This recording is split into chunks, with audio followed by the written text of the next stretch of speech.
সুতরাং গুন্ডা বাহিনী থেকে যতক্ষণ পর্যন্ত চট্টগ্রাম ইউনিভার্সিটি সন্ত্রাস মুক্ত করা যদি না হয়, আর ইউনিভার্সিটি খুলে যদি আমার সন্তানকে জবাহ করার ষড়যন্ত্র চালানো হয়, মুসলমান তোমরা বরদাস্ত করবে?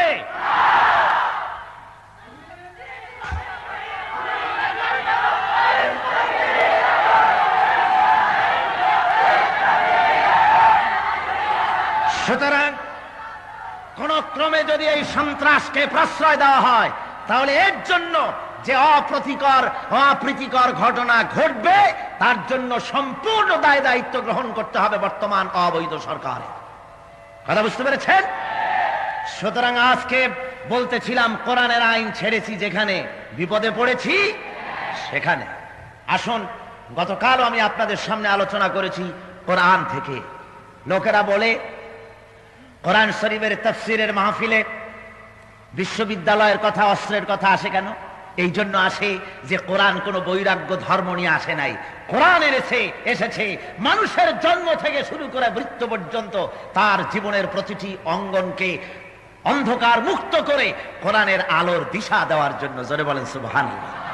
সুপ্রিয় দর্শক, আসসালামু আলাইকুম ওয়া রাহমাতুল্লাহ। যিনি মানুষকে দাওয়াত দিয়েছিলেন ভালোবাসার ভাষায়, তিনিই ছিলেন আমাদের প্রিয় আল্লামা দিলওয়ার হোসেন সাইদী রাহিমাহুল্লাহ। আজ আমি তিনার এমন এক অনুপ্রেরণামূলক ওয়াজ আপনাদের সম্মুখে উপস্থাপনা করব। চলুন শুনে দেখি।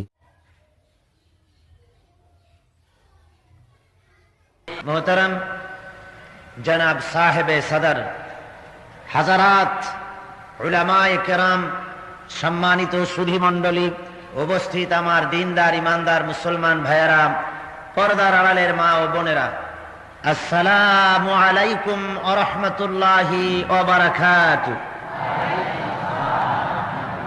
আমরা আল্লাহ রাব্বুল আলামিনের দরবারে লাখো কোটি শুকর আদায় করছি যে মহান আল্লাহ রাব্বুল আলামিন আমাদেরকে আজ কোরআনে কারীমের তাফসীরের মাহফিলে চট্টগ্রাম কলেজিয়েট ময়দানের এই মুবারক জলসার দ্বিতীয় দিনে শরীক হওয়ার তৌফিক এনায়েত করলেন। সে মহান মাহবুদের দরবারে আমরা শুকরগুজার হচ্ছি। আমরা সকলে পড়ছি আলহামদুলিল্লাহ। মোহাব্বতের সাথে জোরে সোরে সবাই পড়েন একযোগে আলহামদুলিল্লাহ। বন্ধুগণ, কোরআনে কারীম থেকে দীর্ঘক্ষণ আপনারা আলোচনা শুনেছেন এদেশের প্রখ্যাত আলেম মুফাসসির কোরআন আল্লামা হযরত মাওলানা লুৎফুর রহমান সাহেব মাদজিল্লুহুল আলী, তার জবান থেকে খুবই গুরুত্বপূর্ণ আলোচনা এতক্ষণ ধরে আমরা শুনতে পেয়েছি। আল্লাহ রাব্বুল আলামিন এই আলোচনা থেকে আমাদেরকে ফায়দামন্দ করুন, সবাই বলুন আমিন। মূল কথা হলো, কোরআনে কারীম গোটা বিশ্বের মানুষের জন্য নিয়ে এসেছে এক শান্তির পেগাম। দুনিয়ার মানুষের জন্য শান্তির পেগাম হলো কোরআন। জোরে বলুন, শান্তির পেগাম কি? যে কথা গতকাল কোরআনে কারীমের পরিচয় দিতে গিয়ে আমি আপনাদের সামনে পেশ করেছিলাম যে কোরআনে কারীমকে যদি জীবনের সকল ক্ষেত্রে মানা যায় তাহলে তার ফায়দা কি হবে। আল্লাহ কোরআন শরীফে সে ফায়দা সম্পর্কে এক কথায় বলেছেন কি? ফামান তাবিআ হুদায়া ফালা খাউফুন আলাইহিম ওয়ালা হুম ইয়াহজানুন। এই কোরআন শরীফকে যারা মেনে নিবে, এই কোরআনের সমাজ ব্যবস্থা, এই কোরআনের রাজনৈতিক ব্যবস্থা, অর্থনৈতিক ব্যবস্থা যারা মেনে চলবে, তাদের ব্যক্তিতে, পরিবারে, সমাজে ও রাষ্ট্রে কোনো দুঃখ দুর্দশা থাকবে না, না কোনো চিন্তা থাকবে, না কোনো দুর্ভাবনা থাকবে। হত্যা, ধর্ষণ, হিংসা, জিঘাংসা, মারামারি, কাটাকাটি কোনো কিছুই থাকবে না, সব দূরীভূত হয়ে যাবে এবং মানুষের খাওয়া পড়া, শিক্ষা, চিকিৎসা, বাসস্থানের গ্যারান্টি মিলবে। এক কথায় নিরাপত্তাপূর্ণ, ভীতিহীন একটি সুন্দরতম সমাজ আল্লাহ রাব্বুল আলামিন বিশ্ববাসীকে উপহার দিবেন যদি কোরআনে কারীমকে জীবনের সকল ক্ষেত্রে মেনে চলা যায়। এই আয়াতের প্রেক্ষাপটে, দৃষ্টিভঙ্গিতে আমরা এটাই লক্ষ্য করি, কোরআনের আইন ছেড়েছি যেখানে, বিপদে পড়েছি। কোনো সন্দেহ আছে নাকি? কোরআন শরীফের আনুগত্য ছেড়েছি যেখানে, বিপদে পড়েছি সেখানেই। একটা একটা করে যদি বলা হয় তাহলে আপনারা দেখতে পাবেন কত মুসিবতে আমরা পড়েছি। সমাজ নৈতিক দিকে সমাজনীতিতে কোরআনের আইন বর্তমানে চলছে না। সমাজের নীতিতে কোরআন শরীফের আইন চলছে না। সমাজে কোরআনের আইন নাই বলে যৌতুক প্রথা বেড়েছে চরমভাবে। যৌতুক প্রথা বাড়ার কারণে যুবতী মেয়ে অনেকগুলি বাড়ছে। প্রত্যেকের ঘরে ঘরে বিত্তহীন যারা, তারা মেয়েকে বিবাহ দিতে পারছে না, ফলে জেনা ব্যভিচার বাড়ছে। এবং যৌতুকের দাবি নিয়ে নারী হত্যা চলছে, নারী নির্যাতন চলছে। সমাজে ইসলামের আইন মানা হচ্ছে না বলে এভাবে যৌতুকের শিকার হচ্ছে আজকের নারী সমাজ। ঘুষ চলছে সমাজে চরমভাবে, কোরআনের আইন নাই বলে। মানুষেরা কাজ আদায় করতে যায়, বাধ্য হয়ে তাকে ঘুষ দিতে হয়। আজকে ঘুষ না কোথায়? অফিসে যান, ঘুষ দিতে হবে। আদালতে যান, ঘুষ দিতে হবে। স্কুলে ছাত্র ভর্তি করতে যান, ঘুষ দিতে হবে। লাগে না? ঠিক কিনা বলুন? স্কুলে ছাত্র ভর্তি করবেন, কলেজে ভর্তি করবেন, ইউনিভার্সিটিতে ভর্তি করবেন, ঘুষ দেওয়া লাগবে।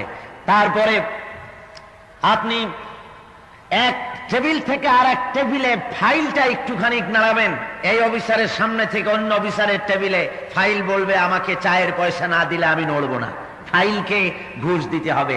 এমনকি ঘুষ দিতে দিতে শেষ পর্যন্ত কেউ যদি ঘুষ খেতে চায়, তাহলে কোন কোন ব্যাপারে কিভাবে ঘুষ খেতে হবে এটা যদি জানতে কেউ চায়, সে ঘুষ খাওয়ার রীতিনীতি জানার জন্য তাকে আবার ঘুষ দিতে হয়। অবস্থাটাই দাঁড়িয়েছে সমাজে যে এখন আমার মনে হয় ঘুষ বিষয়ক এক মন্ত্রণালয় খোলা উচিত, বাংলাদেশ সরকারের ঘুষ বিষয়ক মন্ত্রণালয়, যার মাধ্যমে ঠিক করা হবে কোন কোন কাজের জন্য কি পরিমাণ ঘুষ দেওয়া লাগবে তা সরকার কর্তৃক নির্ধারিত হওয়া এখন সময় এসে গিয়েছে। যেহেতু ঘুষের জ্বালায় মানুষের জীবন দুর্বিষহ হয়ে পড়েছে, বলুন ঠিক কিনা? সুতরাং দেখা গেল সমাজে আল্লাহর আইন মানি নাই বলে এসব অনাচার বাড়ছে। বেহায়ামি, বেপরদিগি, অশ্লীলতা ক্রমান্বয়ে বেড়ে চলছে। রাজনীতিতে আল্লাহর আইন মানি নাই বলে, কোরআনের আইন রাজনীতিতে গ্রহণ করা হয়নি বলে রাজনীতিতে চলছে স্বৈরাচারী মনোভাব, চলছে সেখানে অনাচার, ব্যভিচার, দুরাচার, জেল, জুলুম, অত্যাচারে গোটা দেশের মানুষের অবস্থা ত্রাহি হয়ে গিয়েছে। মানুষ তার মন মস্তিষ্ক প্রসূত হাজারো দফা তৈরি করছে, আর এই হাজারো দফার চাপে মানুষের জীবন রীতিমতো রফা হয়ে চলছে। ঠিক কিনা বলেন? এখানে রাজনৈতিক ময়দান থেকে ইসলামকে দূরীভূত করে দেওয়া হয়েছে। যেহেতু কোরআনের আইন যদি রাজনীতিতে থাকে তাহলে তাদের সুবিধা হবে না, তাদের রাজনৈতিক শোষণ করা চলবে না, নির্যাতন করা চলবে না। এই জন্য রাজনীতিতে তারা ইসলাম প্রবেশ করতে দিতে চায় না, ফলে আমরা সেখানে নির্যাতিত হচ্ছি। অর্থনীতিতে ইসলাম নাই, কোরআনের আইন মানা হচ্ছে না।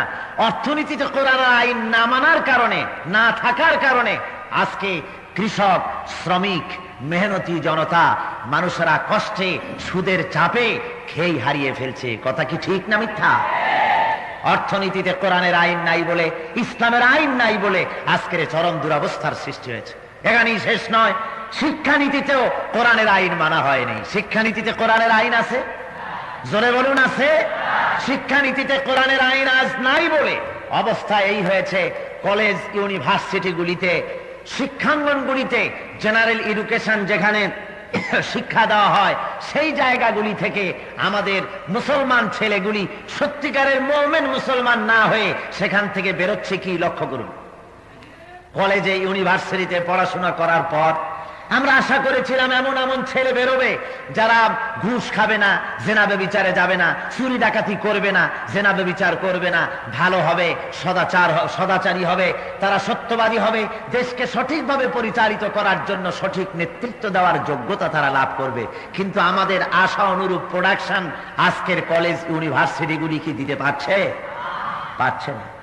বরং যে ঢাকা বিশ্ববিদ্যালয় একদিন সারা দেশের গৌরবের বিষয় ছিল, দেশের মানুষেরা এই বিশ্ববিদ্যালয় দেখে শ্রদ্ধা পোষণ করত যে আমার সারা দেশের শ্রেষ্ঠ বিদ্যাঙ্গন, এখান থেকে প্রেসিডেন্ট বের হয়, মন্ত্রী বের হয়, জেনারেল বের হয়, বড় ভালো জায়গা। এটা দেখে গর্বে ফুলে উঠত জনতার যে আমাদের পয়সা কড়ি খরচ করা, রক্ত ঘামানো অর্থ দিয়ে তৈরি করা প্রতিষ্ঠান কত সুন্দরভাবে তৈরি হচ্ছে, কত ভালো ছেলে তৈরি হচ্ছে।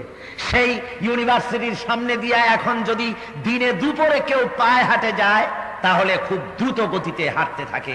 কেউ যদি রিকশায় যায় ইউনিভার্সিটির ক্যাম্পাস থেকে, তাহলে যাওয়ার সময় ড্রাইভারকে বলে, বেটা তাড়াতাড়ি চালা, ইউনিভার্সিটির ক্যাম্পাস তো তাড়াতাড়ি ছাড়ি, আর দ্রুত আয়াতুল কুরসি পড়ে আর জামার বোতাম খুলে বুকে ফু দিতে থাকে, আল্লাহ এই এলাকা কোন রকম করে আমারে বাঁচাও। ঠিক কিনা বলেন? জোরে বলেন, সত্য কিনা? তার কারণ কি? কারণ হলো ওই সোনার টুকরা ছেলেগুলিকে, ওই ভালো ভালো ছেলেগুলিকে কোরআনের আইন পড়ানো হয় নাই, হাদিসের আইন পড়ানো হয় নাই, কোরআনের তাফসীর পড়ানো হয়নি। 10 কোটি তাওহীদি জনতার রক্ত খাওয়ানো পয়সা দিয়া পরিচালিত ইউনিভার্সিটিতে কোরআনের তাফসীর পড়ানো হয় না, হাদিস পড়ানো হয় না। ঠিক কিনা বলে? বরং কোরআন হাদিস তুলে দেওয়ার পরিবর্তে স্বার্থবাদী সরকারগুলি সব সময় তাদের নিজেদের গদি পাকা পোক্ত করার জন্য ইউনিভার্সিটির ছাত্রগুলির হাতে অস্ত্র তুলে দেয়। ঠিক কিনা বলে? আমাদের সন্তানদের হাতে, ইউনিভার্সিটিতে আমাদের কলিজার টুকরা সন্তানের হাতে বইয়ের পরিবর্তে, কোরআনের পরিবর্তে স্টেন গান তুলে দিল কারা বলুন? সরকার তুলেছে। এবং কিছু ইসলাম বিরোধী রাজনৈতিক দলেরাও আমার সন্তানদের হাতে স্টেন গান তুলে দিয়েছে, বোমা তুলে দিয়েছে, ককটেল তুলে দিয়েছে, তাদের হাতে পিস্তল, রিভলভার তুলে দিয়েছে, এবং গোটা ইউনিভার্সিটি এলাকাকে সন্ত্রাস সৃষ্টি করেছে তারা। ঠিক কিনা? সুতরাং আজকে অস্ত্রের ঝঞ্ঝানি চলছে সমস্ত বিশ্ববিদ্যালয়গুলি। গতকাল আমি আপনাদের সামনে বলেছিলাম অত্যন্ত দুঃখ করে যে এই চট্টগ্রামের গৌরব ছিল চট্টগ্রাম ভার্সিটি, সেই চট্টগ্রাম বিশ্ববিদ্যালয় বর্তমান গভর্নমেন্টের সহযোগিতায় নাস্তিকবাদী কমিউনিস্টরা, এই অবৈধ গভর্নমেন্টের সহযোগিতায় সশস্ত্র গুন্ডা বাহিনী ইউনিভার্সিটিকে জাহান্নাম বানিয়ে দিয়েছে।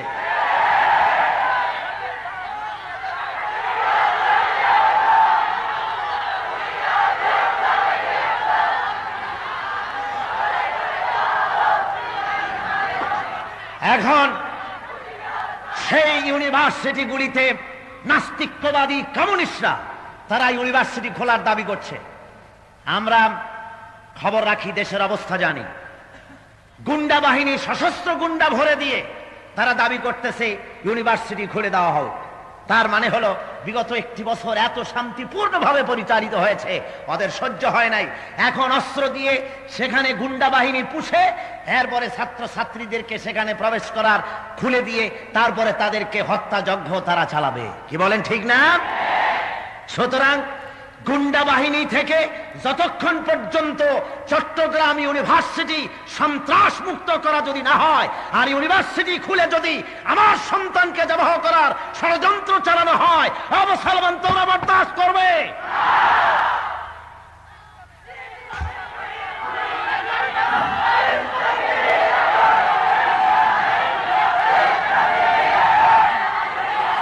সুতরাং কোন ক্রমে যদি এই সন্ত্রাসকে প্রশ্রয় দেওয়া হয়, তাহলে এর জন্য যে অপ্রীতিকর ঘটনা ঘটবে, তার জন্য সম্পূর্ণ দায় দায়িত্ব গ্রহণ করতে হবে বর্তমান অবৈধ সরকারের। কথা বুঝতে পেরেছেন?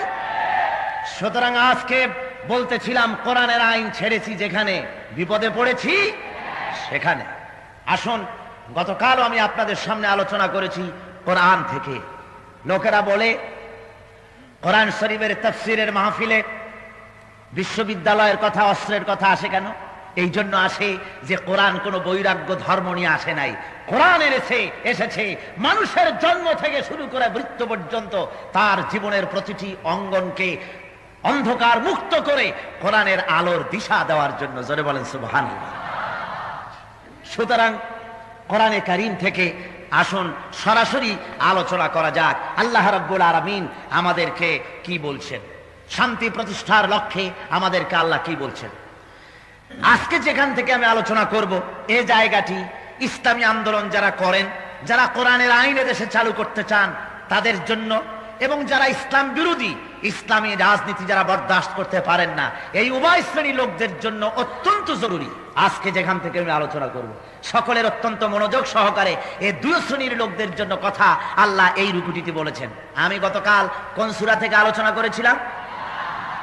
আসুন, শয়তান যেন কাউকে উঠায়া না দিতে পারে। মিস্টার ইবলিস খুবই তৎপর, বসে থেকে থেকে আপনাদেরকে সিগারেটের মায়া কলিজায় উঠায় দেবে, পান খাওয়ার মহব্বত উঠায় দেবে, আর ঘাড়ে ধরে মাজা ধরে কানে ধরে টান মারবে, চল বেরিয়ে যায়, খাইয়ে তারপরে এসে বসবি। কারে কারে শয়তান এরকম উঠাইয়া দেবে, আপনারা বসে বসে ঠিক পাবেন না? পাবেন না। সুতরাং কাউকে যেন শয়তানে মাহফিল থেকে উঠাতে না পারে, সেজন্য কোরআনে কারীম থেকে আলোচনা শোনার আগে সবাই পড়েন আমার সাথে, আউযু বিল্লাহি মিনাশ শাইতানির রাজীম, বিসমিল্লাহির রাহমানির রাহিম। বিতাড়িত মরদুদ শয়তানের ওয়াসওয়াসা থেকে আল্লাহ রাব্বুল আলামিনের দরবারে পানাহ চাচ্ছি। পরম করুণাময় আল্লাহ রাব্বুল আলামিনের নামে শুরু করা যাচ্ছে সূরা আলে ইমরান, দ্বিতীয় রুকু। ইন্নাল্লাযীনা কাফারু লান তুগনি আনহুম আমওয়ালুহুম ওয়ালা আওলাদুহুম মিনাল্লাহি শাইআ ওয়া উলাইকা হুম ওয়াকুদুন নার কাদাআবি আলি ফিরআউনা ওয়াল্লাযীনা মিন ক্বাবলিহিম কাযযাবু বিআয়াতিনা ফাআখাযাহুমুল্লাহু বিযুনুবিহিম ওয়াল্লাহু শাদীদুল ইকাব। সাদাকাল্লাহুল আযীম। আল্লাহ রাব্বুল আলামিন কোরআনে কারীমের সূরা আলে ইমরানের দ্বিতীয় রুকুতে বলছেন, ইন্নাল্লাযীনা কাফারু লান তুগনিয়া আনহুম আমওয়ালুহুম ওয়ালা আওলাদুহুম মিনাল্লাহি শাইআ। যারা কুফরির পথ অবলম্বন করেছে তাদেরকে আল্লাহর মোকাবেলায় তাদের সন্তান, তাদের ধনসম্পদ কোনো কিছুই উপকার দিতে পারবে না। ওয়া উলাইকা হুম ওয়াকুদুন নার, এবং এরা জাহান্নামের ইন্ধন হয়েই থাকবে।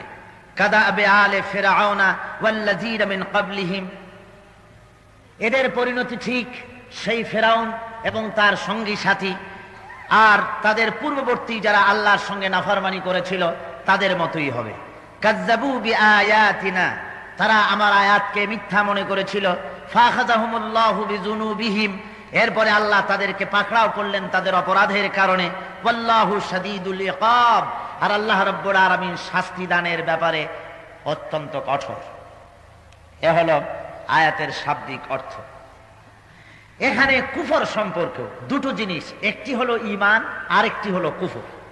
এই দুটো জিনিসকে আমাকে বুঝতে হবে, ঈমান কাকে বলে এবং কুফর কাকে বলে। যদি কুফর আমি না চিনি তাহলে আমার অজান্তে ঈমানদার হওয়া সত্ত্বেও কুফরি কার্যকলাপ আমার মধ্য থেকে হয়ে যেতে পারে। আবার ঈমান যদি না জানা থাকে তাহলে ঈমানের উপরে চলা মানুষের পক্ষে সম্ভব নয়। সেই জন্য দুটো জিনিসেরই পার্থক্য এবং ডেফিনেশন জানা থাকা প্রয়োজন। যেমন পশু কাকে বলে আর মানুষ কাকে বলে। পশুর আচরণ কি তা যদি মানুষের জানা না থাকে তাহলে মানুষের ভেতর থেকে পশুর প্রবৃত্তি তার অজান্তেই প্রকাশ পেয়ে যেতে পারে না। সেই জন্য আজকে আপনাদের জানতে হবে ঈমান কাকে বলে এবং কুফর কাকে বলে। কুফর শব্দের অর্থ হলো কোনো জিনিসকে গোপন করা, আচ্ছন্ন করে রাখা, এর থেকে অস্বীকার করার ভাব গ্রহণ করা হয়েছে। আর এই জন্য ঈমানের বিপরীত শব্দ হলো কুফর, গোপন করে রাখা, আচ্ছন্ন করে রাখা। ঈমানের অর্থ হলো মেনে নেওয়া, কবুল করে নেওয়া, আনুগত্য পেশ করা। আনুগত্যের মস্তককে অবনত করে দেওয়া। পক্ষান্তরে কুফরের অর্থ হলো অমান্য করা, অস্বীকার করা।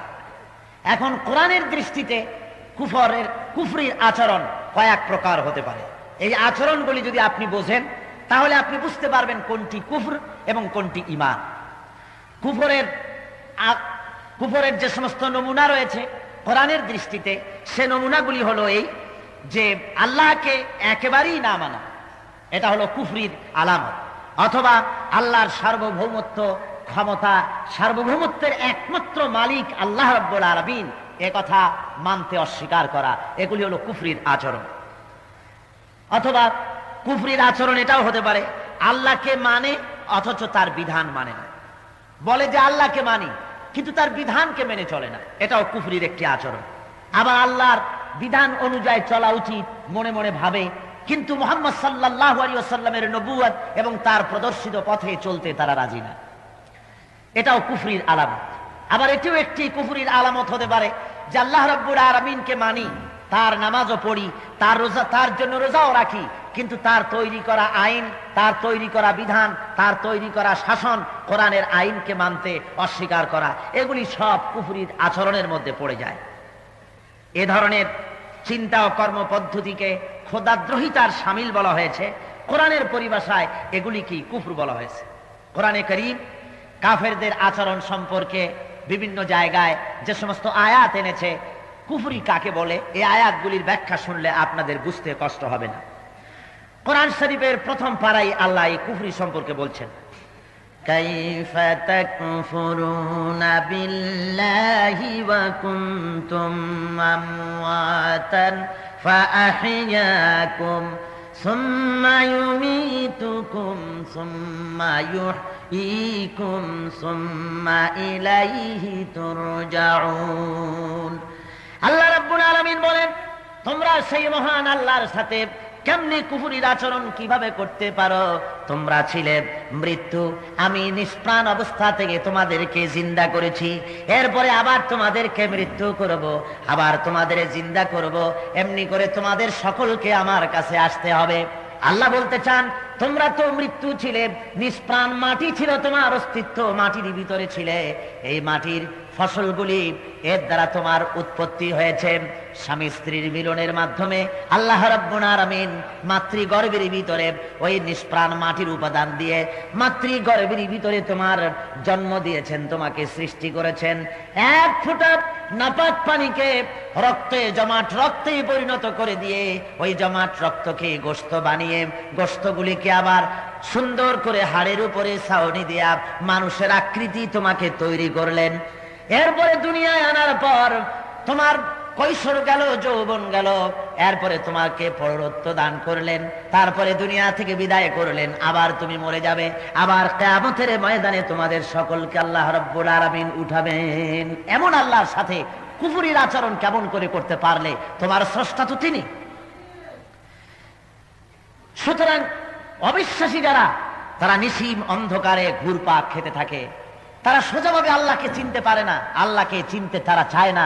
যারা নাকি কাফের, অবিশ্বাসীরা অন্ধকারের মধ্যে ঘুরপাক খায়, তারা জানে না তাদের শুরু কোথায়, তারা জানে না তাদের শেষ কোথায়। আল্লাহ রাব্বুল আলামিন ওদের ব্যাপারে বলেন, ওয়াল্লাযীনা কাফারু আউলিয়াউহুমুত তাগুতু ইউখরিজুনাহুম মিনান নূরি ইলাজ যুলুমাত। যারা কুফরির আচরণ করে সেই সমস্ত লোকেরা, তাদের সাহায্যকারী পৃষ্ঠপোষক হলো তাগুত। তারা তাগুতের পেছনে ঘোরে, আর তাগুত হলো তাদেরকে আলো থেকে অন্ধকারের ভিতরে নিয়ে যায়। তাগুত হলো সেই শক্তি, যে শক্তি শুধু নিজেই আল্লাহর আইন অমান্য করে না, বরং অন্যকেও আল্লাহর আইন অমান্য করতে বাধ্য করে, তাকে আরবিতে বলা হয় তাগুত। এই তাগুতি শক্তির পেছনে তারা ঘোরে, আল্লাহকে মানে না, আল্লাহ রাসূলকে তারা মানে না, তাগুতের পেছনে তারা ঘুরতে থাকে।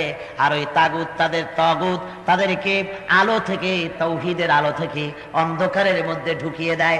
তাদের মন মগজে একথা ঢুকিয়ে দেয়, দেয়ার ইজ নো গড, স্রষ্টা বলতে কেউ নাই, আকাশ বলে কিছু নাই, জমিন বলে কিছু নাই, আমরা এমনে হয়েছি এমনে মরি, আমাদের পেছনে কোনো স্রষ্টা নাই। তাগুত তাদেরকে এটা বুঝায়, অন্ধকারের আলোর ভেতর থেকে তাদেরকে অন্ধকারে নিয়ে যায়। তারা বলে সব এমনে হয়, আর আমরা এমনে এমনে হই, এমনে এমনে মরি। তাই তারা ওই কথায় বিশ্বাস করে, ওই গানটির প্রতি তারা শ্রদ্ধাশীল হয়। মাটির পুতুল যেমনে নাচায় তেমনে কি নাচি, পুতুলের কি দোষ? সুতরাং আমাদেরকে যেমন খুশি তেমন নাচায়, আমাদের কোনো দোষ নাই। আমরা প্রকৃতির দামাল সন্তান, যেমন খুশি তেমন আমাদেরকে চালায়, আর আমরাও সেই রকম চলি। আমি বলে থাকি, এই গানে, এই কথায় যারা বিশ্বাসী, যারা বলেছে দেয়ার ইজ নো গড, প্রভু বলতে কেউ নাই, স্রষ্টা বলতে কেউ নাই, এই লোকগুলি যখন মরে যাবে, কবরের ভিতরে ফেরেশতারা আসবে, দুইটা ঠ্যাং ধরিয়া ব্যাঙ্গের মতো আছড়াবে জমিনের উপরে, আর বলবে যেমনে আছড়ায় তেমনে আছড়াই ফেরেশতার কি দোষ?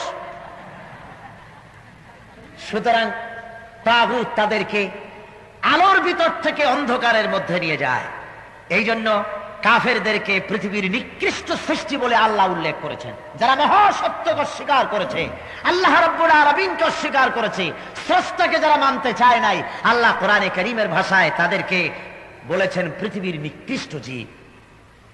আল্লাহ রাব্বুল আলামিন কোরআনে শোনান, ইন্না শাররাদ দাওয়াবি ইনদাল্লাহিল্লাযীনা কাফারু ফাহুম লা ইউমিনুন। আল্লাহ রাব্বুল আলামিন বলেন, এই পৃথিবীর বুকে বিচরণশীল যত জীব আছে তার মধ্যে কাফের হলো সবচাইতে নিকৃষ্ট। কাফের হলো সমস্ত জীবজন্তু নিকৃষ্ট, জীবজন্তুর চাইতেও নিকৃষ্ট।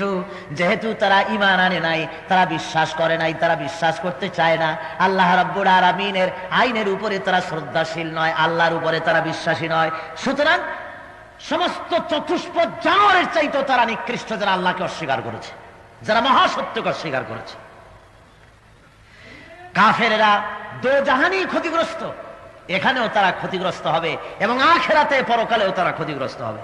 কোরআনে কারীম বলছে, ফাম্মাল্লাযীনা কাফারু ফাউআযিবুহুম আযাবান শাদীদান ফিদ দুনিয়া ওয়াল আখিরাহ ওয়া মা লাহুম মিন নাসিরিন।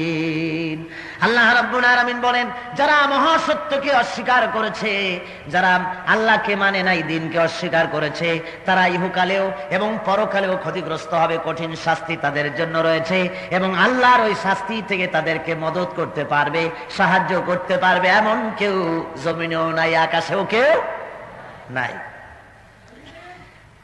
এই ধরনের মহাসত্যকে অস্বীকারীদের সম্পর্কে আল্লাহ বলছেন, কাফের হেদায়েত এবং ক্ষমা থেকে বঞ্চিত। তারা হেদায়েতের রাস্তাও পাবে না এবং তারা ক্ষমাও পাবে না। যারা মহান আল্লাহ রাব্বুল আলামিন বলেন, যারা কুফরি করেছে, মহাসত্যকে যারা অস্বীকার করেছে, আর যারা নাকি সত্যপন্থীদের উপরে নির্যাতন করেছে, জুলুম করেছে, এক তো নিজেরা আল্লাহর আইন মানে নাই, অন্যদিকে যারা ইসলামী আন্দোলন করে তাদের উপরে জুলুম করেছে, অত্যাচার করেছে। আল্লাহ বলেন, আমি এদেরকে হেদায়েতের রাস্তা দেই না। কি বলেন? এ তো অতীতেও ছিল, বর্তমানেও আছে না? যারা সত্যপন্থী, সত্যের আন্দোলন করে, ইসলামী আন্দোলন যারা করে, ইসলাম বিরোধীরা তাদের উপরে নির্যাতন এবং জুলুম করে না? যারা বলেন করে না? এরা নির্যাতন এবং জুলুম চালায়। যারা নিজেরাও আল্লাহর আইন মানে না এবং যারা আল্লাহর আইনকে মানে, সত্যপন্থী যারা, সৎ পথে যারা চলে এবং মানুষকে দাওয়াত দেয়, তাদের উপরে এরা জুলুম এবং অত্যাচার চালায়। আল্লাহ রাব্বুল আলামিন বলেন, এদেরকে আমি সত্যের পথ দেখাবো না, এরা হেদায়েতের রাস্তা পাবে না। রাস্তা শুধু একটাই পাবে, সে রাস্তা হলো তরিকা জাহান্নাম। একটা রাস্তাই তারা পাবে, ওই রাস্তাটা হবে জাহান্নামের রাস্তা। জোরে বলেন নাউজুবিল্লাহ। সেই জাহান্নামের ভিতরে খালিদিনা ফিহা আবাদান ওয়া কানা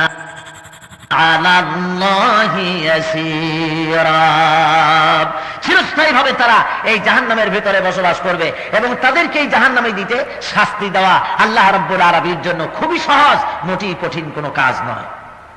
অবিশ্বাসীরা, আল্লাহ বলছেন, যারা আমাকে অবিশ্বাস করেছে, আমার আইনকে মানতে যারা অবিশ্বাস করেছে, তারা চতুষ্পদ জানোয়ারের মতো। তারা কিসের মতো? ধরে কর। আজকে যুগ যুগ ধরে এটা ছিল, এখনো আছে, যারা ইসলামকে শুধুমাত্র মনে করে যে ইসলাম হলো শুধু একটা ধর্ম, এর মধ্যে রাজনীতি নাই, অর্থনীতি নাই, বরং তারা বলে বেড়ায় যে ইসলামের নামে, ধর্মের নামে রাজনীতি করতে দেওয়া হবে না।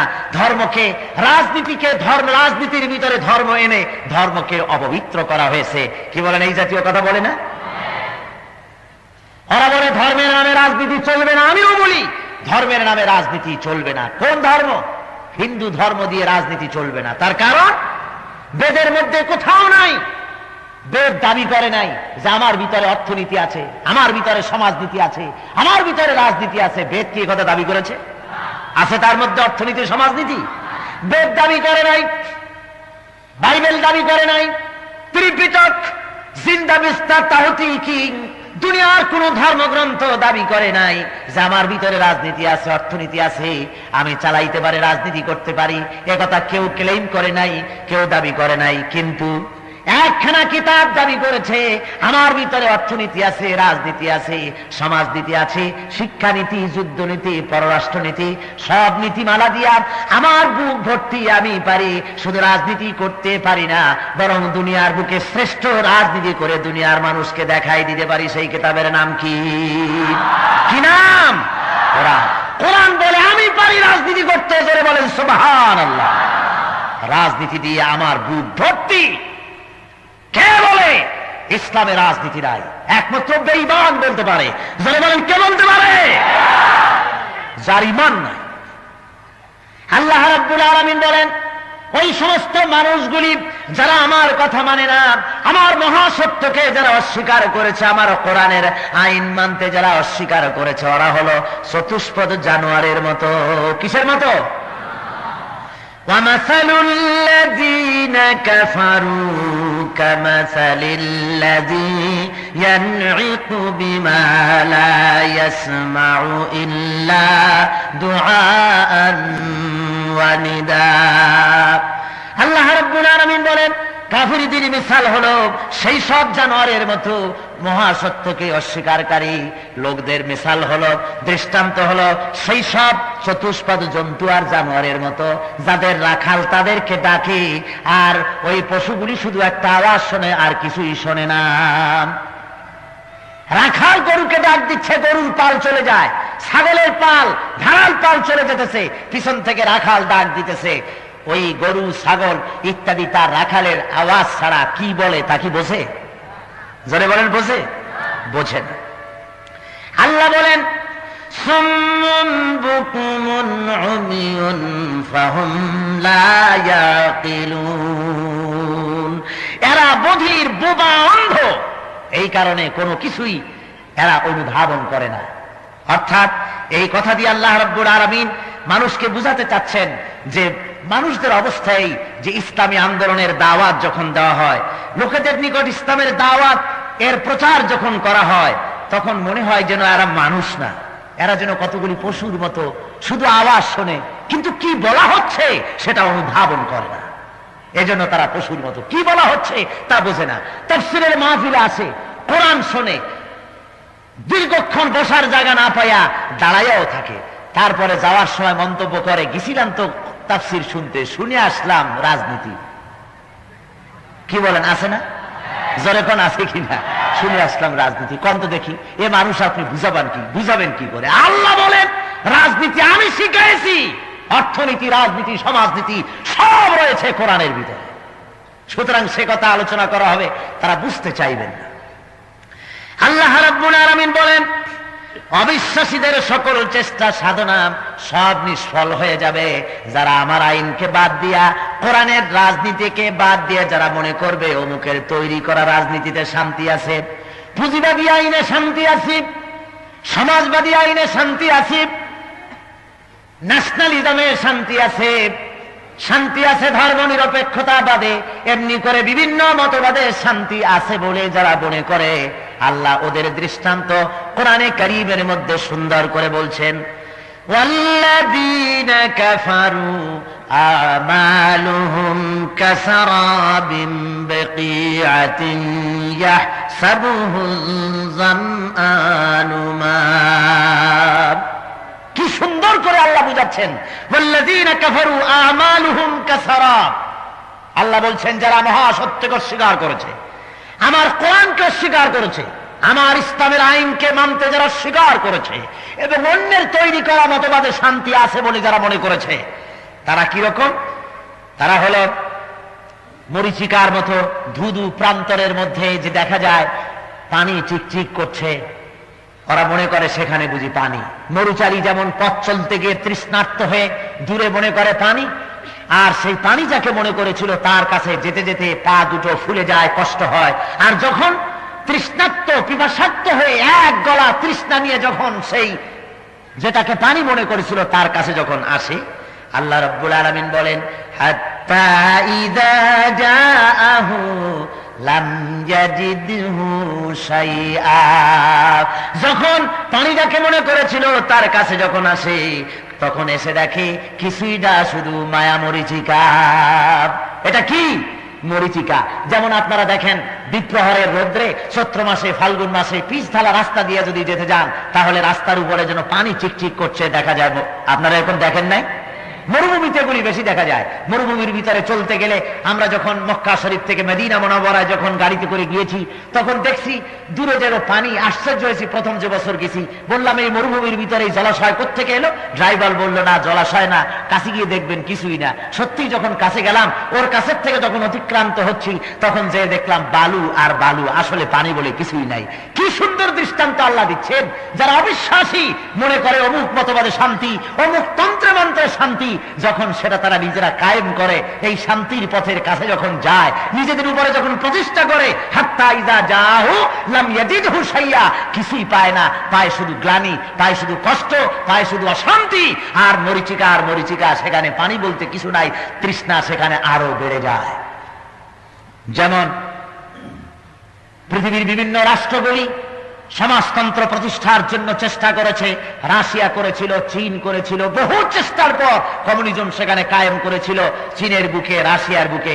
কিন্তু তারা মনে করেছিল এতেই বুঝি শান্তি হবে। পুঁজিবাদী শোষণ দিয়া পৃথিবী যখন ত্রাহি ত্রাহি করতেছিল, বাঁচাও বাঁচাও করে, সেই সময় পুঁজিবাদ থেকে বাঁচার জন্য জন্ম নিল কি? সমাজতন্ত্র। কি জন্ম নিল? সমাজতন্ত্র জন্ম নিল, কমিউনিজম জন্ম নিল। যখন কমিউনিজমের জন্ম হলো, তারা দেখলো সর্বনাশ, চোরের ঘাটের থেকে নৌকা খুলে এখন তো ডাকাইতের ঘাটি বাঁধলাম। মুসিবত তো কমলো না, বরং আরো বাড়লো। ওই যে সেই ব্যক্তি রাস্তার ধারে বসে এক ভিখারি খয়রাত করতেছিল, বলতেছিল একটা পয়সা দেলা দে রে রাম, একটা পয়সা দেলা দে রে রাম। সবাই মিলে পয়সা দিল, টাকা দিল, স্তূপ হয়ে গেল। এখন নেবে কি করে? অন্ধ এই মুসাফির বলছে একটা সালা দেলা দে রে রাম, একটা বস্তা দেলা দে রে রাম। তো কেউ দয়া করে একটা বস্তা দিল, বস্তার মধ্যে সব কিছু ঢুকাইলো। এখন ওজন এত বেশি হয়েছে যে টেনে নেওয়ার মতো না।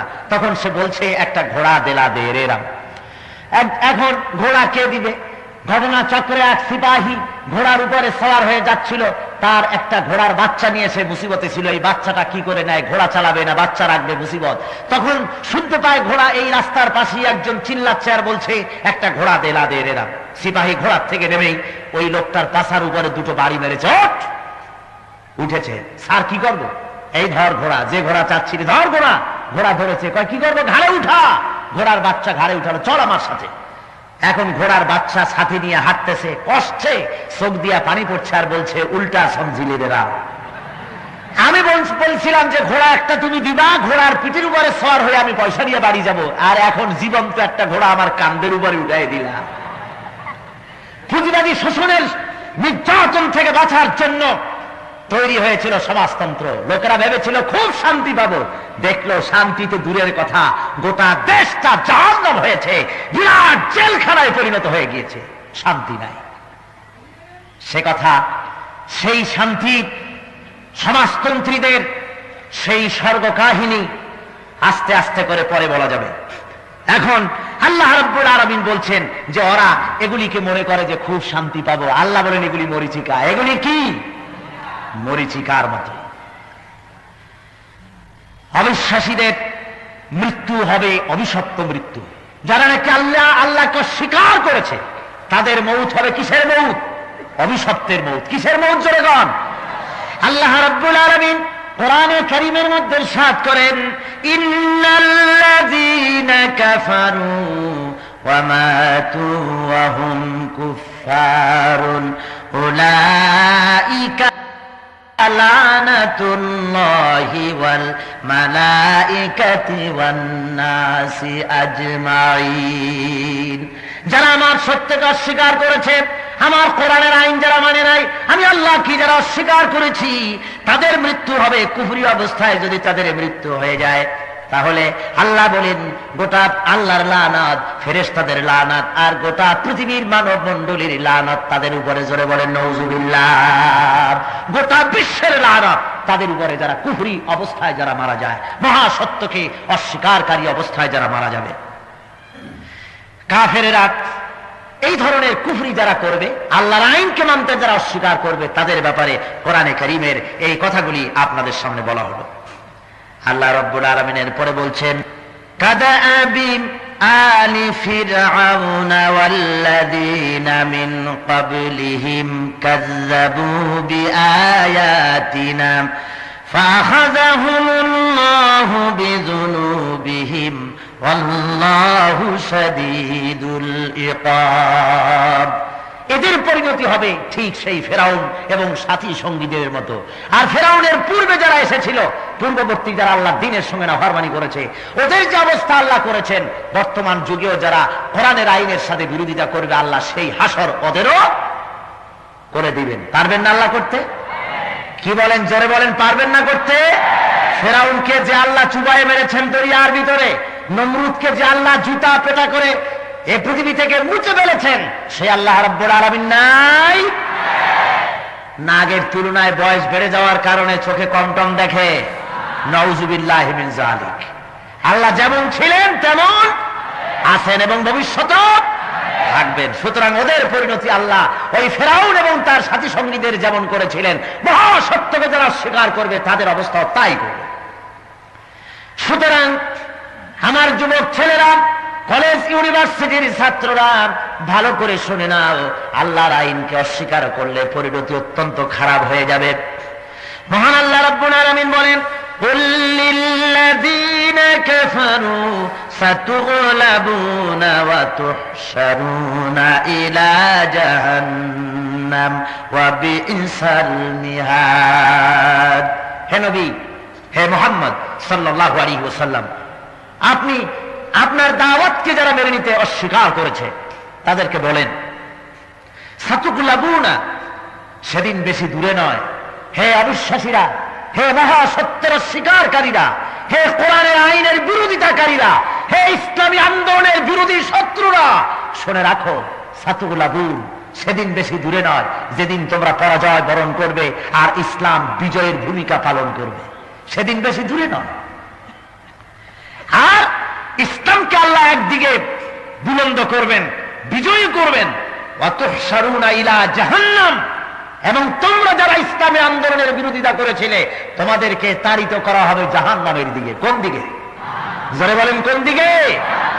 তোমাদেরকে তাড়িত করা হবে জাহান্নামের দিকে। ওয়া বিইসাল মিহাদ, আর এটা হলো অত্যন্ত নিকৃষ্ট জায়গা।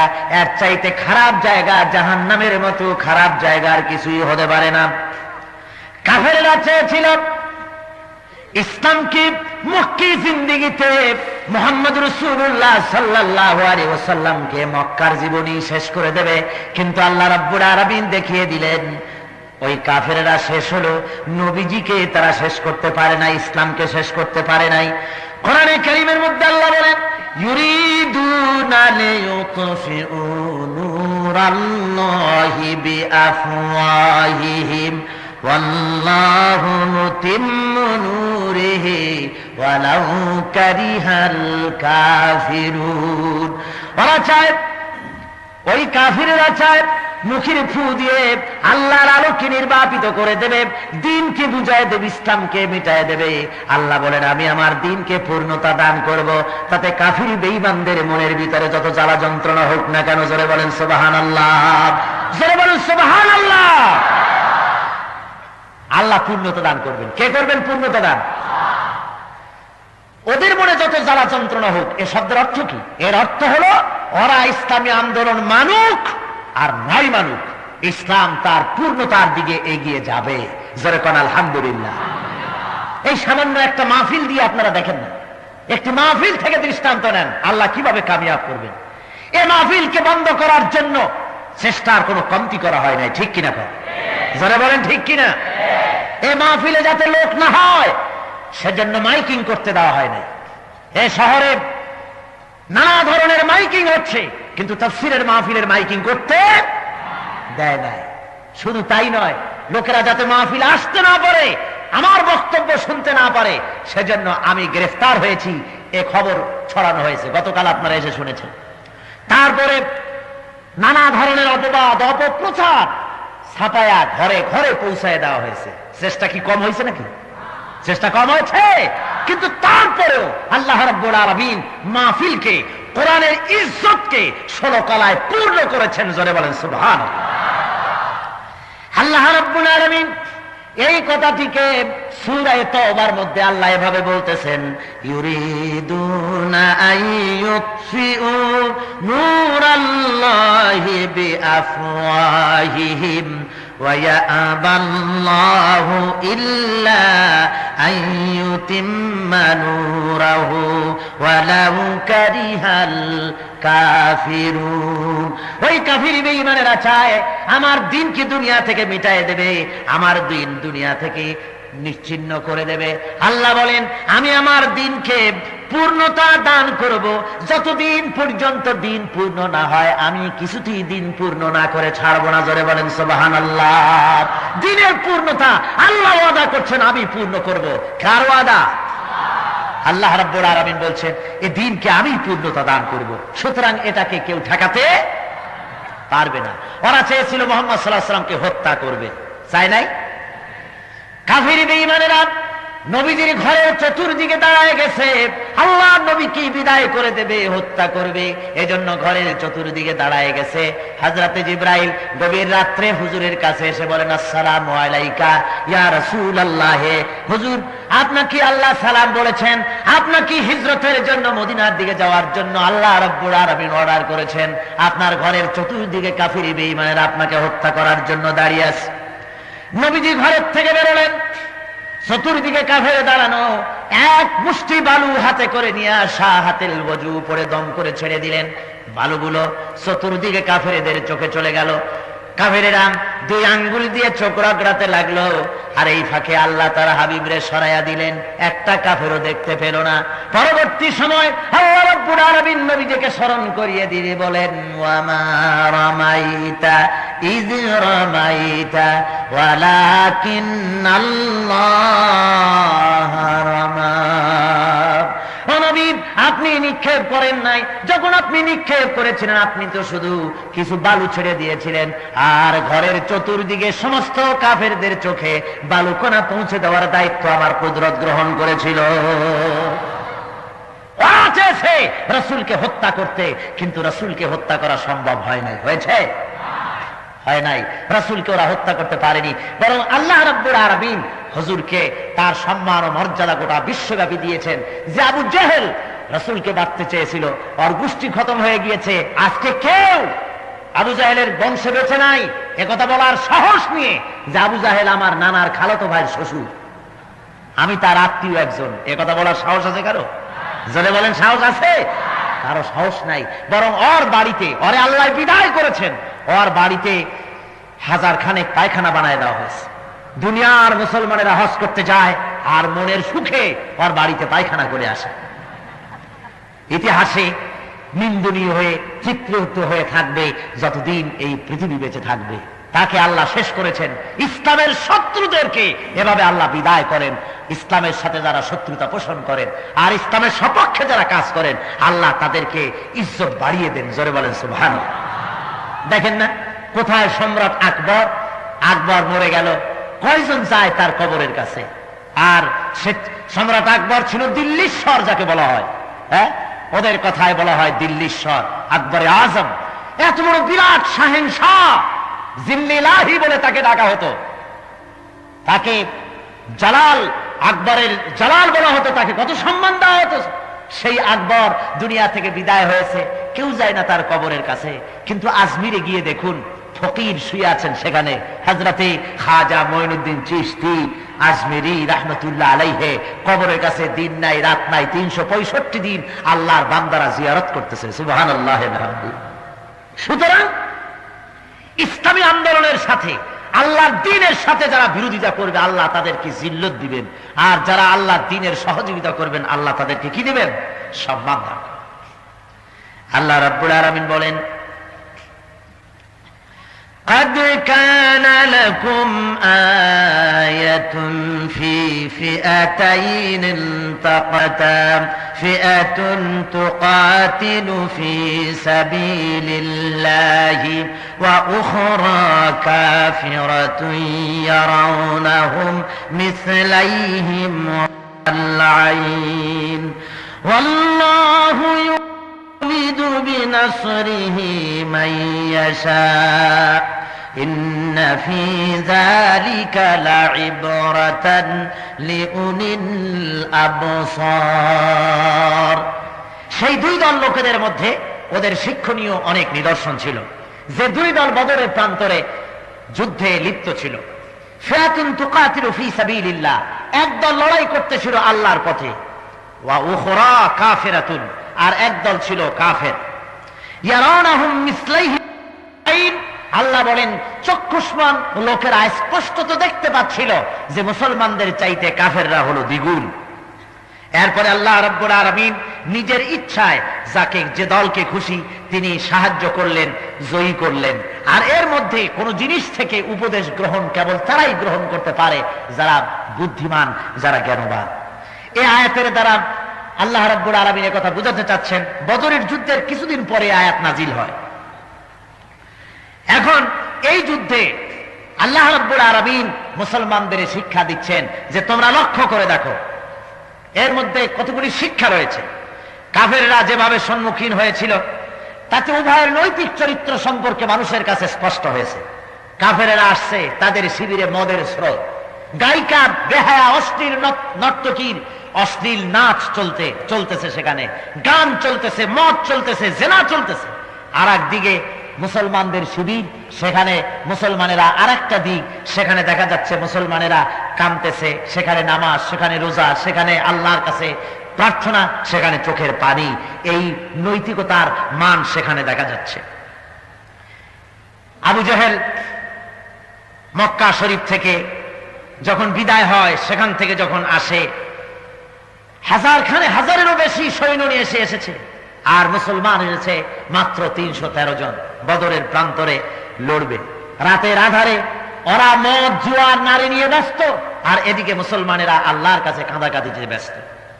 কোরআনে কারীমের ভিতরে এসেছে সবাই ঘুমায়া গেলেন, একজন লোক ঘুমান নাই, তিনি হলেন আল্লাহর নবী জনাবে মুহাম্মদ রাসূলুল্লাহ। জোরে বলেন সাল্লাল্লাহু আলাইহি ওয়াসাল্লাম। বদরের ওই রাত্রে আল্লাহর নবী জেগে জেগে কাঁদতেছেন সেজদায় পড়ে। আল্লাহর হাবিব বলেন, রব্বুল আলামিন, আমার কাছে শক্তি সামর্থ্য যা ছিল, নিরস্ত্র কিছু সংখ্যক অনাহারী মানুষ নিয়ে তোমার দরবারে হাজির হয়েছি। তুমি যদি তোমার মদত ওয়াদা অনুযায়ী আজকে যদি করো, ইসলামের উপরে বড় ihsan হবে। আর যদি তুমি আজকে মদত না করো, তাহলে এই পৃথিবীর বুকে তোমাকে আল্লাহ বলার মতো একটা লোকও থাকবে না।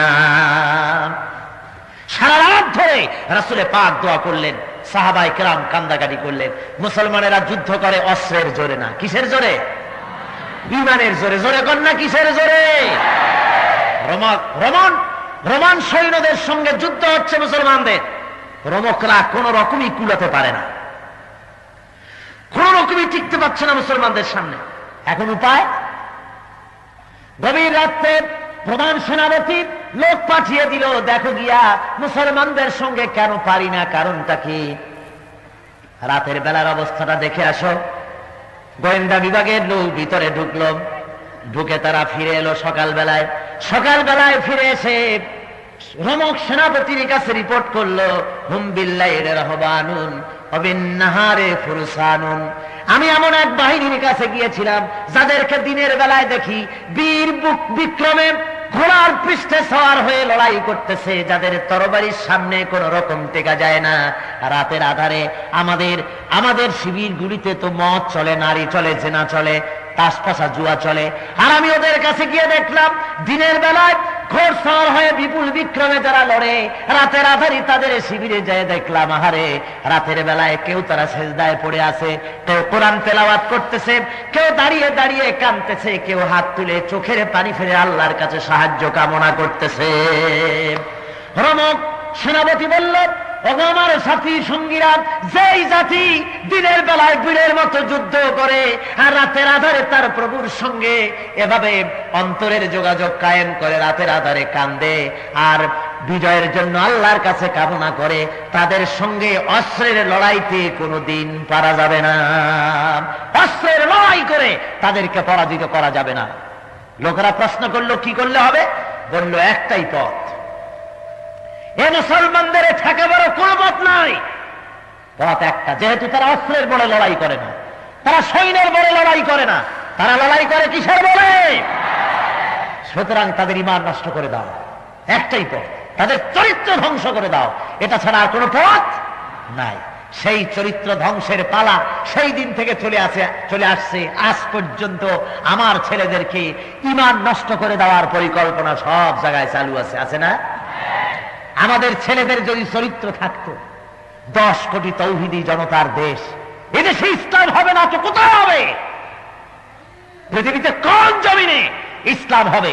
এখানে যদি না হয়, বরং গোটা পৃথিবী সম্পর্কে আমার যা রিডিং, আমার ক্ষুদ্র অবজারভেশন, সমগ্র বিশ্ব যতটুকু আমি দেখেছি, যত দুনিয়ার যত এলাকা আমি দেখেছি, আমার বিশ্বাস 16 আনা ইসলাম, পরিপূর্ণ ইসলাম পৃথিবীতে কোথাও যদি প্রতিষ্ঠা লাভ করে, তাহলে তো অবশ্যই সর্বপ্রথম আল্লাহ রহমতে বাংলাদেশে হবে।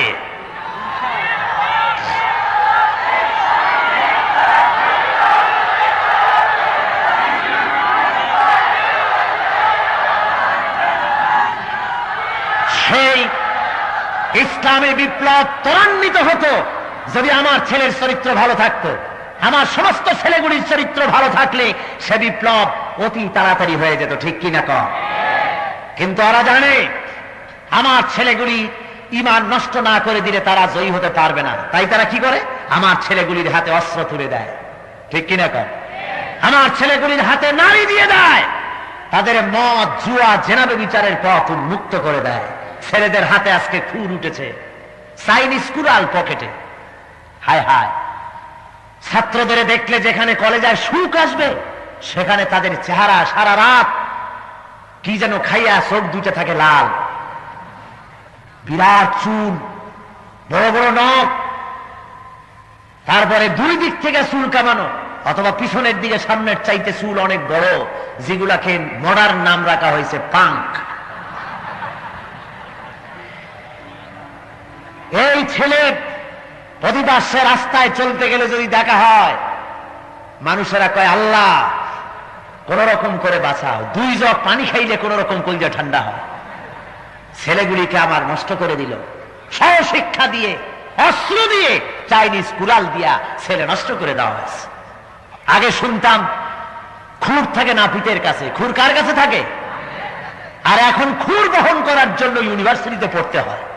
নাউযুবিল্লাহি মিন যালিক। ছেলেদের হাতে খুর, পিঠের উপরে চালায় দিল, 2 ইঞ্চি 2.5 ইঞ্চি ডিপ হয়ে গেল, ছেলের বাঁচারও পথ থাকে না, যার উপরে খুর চালায়। আমার ছেলেগুলিকে চরিত্র ধ্বংস করে দিয়ে, ঈমান ধ্বংস করে দিয়ে সমস্ত ছেলেকে আজ ইসলামী আন্দোলনের দুশমন বানিয়ে দেওয়া হচ্ছে পরিকল্পিতভাবে, ঠিক কিনা কন? সম্মানিত দর্শক, যে আগুন সাইদি সাহেব জ্বালিয়ে গিয়েছিলেন তা কিন্তু নিভে যায়নি, সেই আলো আজও জ্বলছে আমাদের হৃদয়ে। বন্ধুরা, সত্যের এই আলো যাতে কখনো নিভে না যায়। সুপ্রিয় দর্শক, আপনাদের যদি আমাদের চ্যানেলের ভিডিওগুলো ভালো লাগে তাহলে একটি লাইক দিন, শেয়ার করুন, হলে সাবস্ক্রাইব করে আমাদের পাশেই থাকুন। আসসালামু আলাইকুম ওয়া রাহমাতুল্লাহ।